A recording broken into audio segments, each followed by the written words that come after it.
I don't know what happened the last time, but I took this phaser apart because basically it had my car sounding like a beat machine, an 808 kick machine.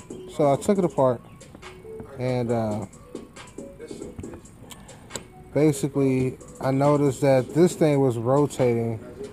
Like every time this would, this turns like it's supposed to.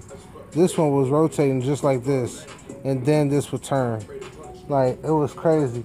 So basically, it was allowing. I don't know if I can get it back in the sync to where it was. I think that's somewhat where it was at.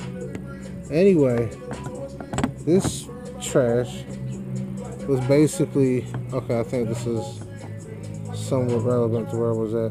I don't care about any of these magnets in here because I probably will never use this thing again. But nonetheless, I believe this Johnny was in here like this. And yeah, I can't get it back in there. Oh well. It was in there some kind of way. I think it was in there like this. It may have been in there. Oh, that rotates, so that doesn't. I think it was in there something like that. Well, basically, this was okay. That would explain why it's not going in. Nonetheless, it was like this. It was in here, and this was so loose to the point. I just don't care. I really don't care. If you comment below about how I'm handling this phaser, it's trash. So get over your life. All right. So I went ahead and took this Johnny apart. It seemed like, what's wrong with it? And it lines up like this. This is exactly how it lines up because you see how this. All right, so like I said, this would rotate, and when it would get like to right here, then this whole thing would change and it will rotate with it. And that's not how this phase is supposed to go. So needless to say, this thing is pretty much trash. The bearing inside of it is gone. And I think that's what is the main issue with this 5.0 tick that goes on with our 11 5.0 Mustangs and F-150s. Nonetheless, like I said, I have some spare phasers. Because, going getting new ones, it's a whole new chain and phaser set. And, I got new chains and things of that nature. I don't need those. So, a whole new phaser set is like $500. And I really don't want to spend it right now. Especially when I'm just getting the basics done in this car. But I had her running, guys, and she was running cool until she sounded like she was a beat machine, and then I was just like, what the hell? I replaced the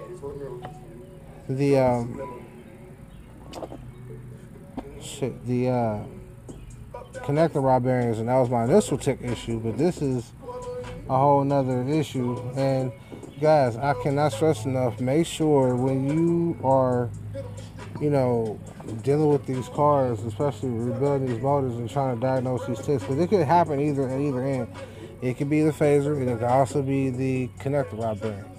But with the connector rod bearing, make sure, A, because it's like 3 different types from Ford, you got the right thickness. B, some bitch is lubed to the point where she could slide through a cactus bunch. She got to be able to be lubed to the point where nothing will stop her from moving. And C, you got to make sure that your surfaces are smooth. Make sure that they're like glass smooth. It may be tedious, but it's even worse having to go through a motor 2-3 times because you didn't do your shit right and you left little stupid things on. Because the smallest, hair or foreign object is going to cause an issue. It happens more than often. So I strongly suggest, we're in Cincinnati, Ohio, so this happens everywhere. But nonetheless, I strongly suggest that you make sure you have those components correctly.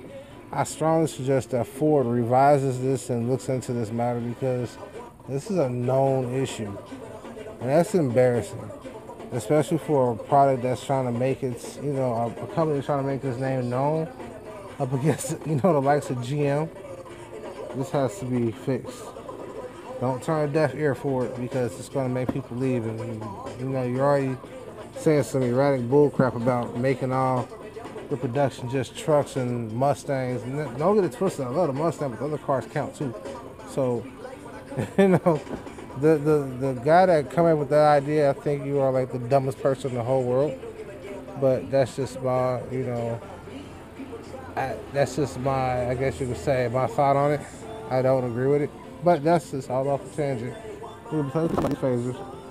So basically, make sure that your phasers are A-OK. Inspect them, make sure that they are moving, jiggling more like than just, knowing that that plate is another connecting plate. Then replace them. It may be $500, but, you'd rather replace that than replace your motor because you're going to have valves touch the pistons and it didn't go out well. So that's all I got for now. Like I said, you can definitely comment below about any, questions or concerns that you may have about this issue. Like I said, Ford, I need y'all to step it up. This 5.0 is your baby. You gotta, just like a parent, you gotta nurture it. You guys nurture it, but you gotta make it right with the guys that had the first and second gen 5.0. They have this tick issue. I haven't heard anything about the third gen 5.0s, but especially these, this first and second gen, I mean, this should not, it should be this bad. This car doesn't even have 100,000 miles on it. And you got it's clearly a bearing issue. You can see right there, it is a bearing issue. I know it's supposed to adjust. I know it has the freedom to move. But man, dude, this is crazy. It's like I said, Ford, I need you to, step up to the plate, take ownership of this, fix it with the owners that have this issue, that don't have the luxury of, doing what I'm doing. I'm doing this because I know how to do it. And I would love to work with Ford to develop or, be part of any kind of like outlook to see what we could do to make this a better vehicle, a better motor, And I mean, like I said, as far as 18s, as far as the 3 gen, I don't hear anything about them, but, just for a second gen, first gen Johnnies, hey, we bought this 5.0 for a reason. It's not to look like a fool. So, like I said, comment below if you got any issues or concerns or questions. I don't normally go on camera, guys, because, where I'm at, it's private location and also kind of low budget. So, starting out. So, I mean, you could build to something way better, but this is just the, the grassroots of finding out Mustang problems and, guys that like to drift, drag race, get it in. I'm out of the, I don't call this the Midwest, I call this the South because we are right at the Kentucky borderline, which is the South, and we are the gateway to the South.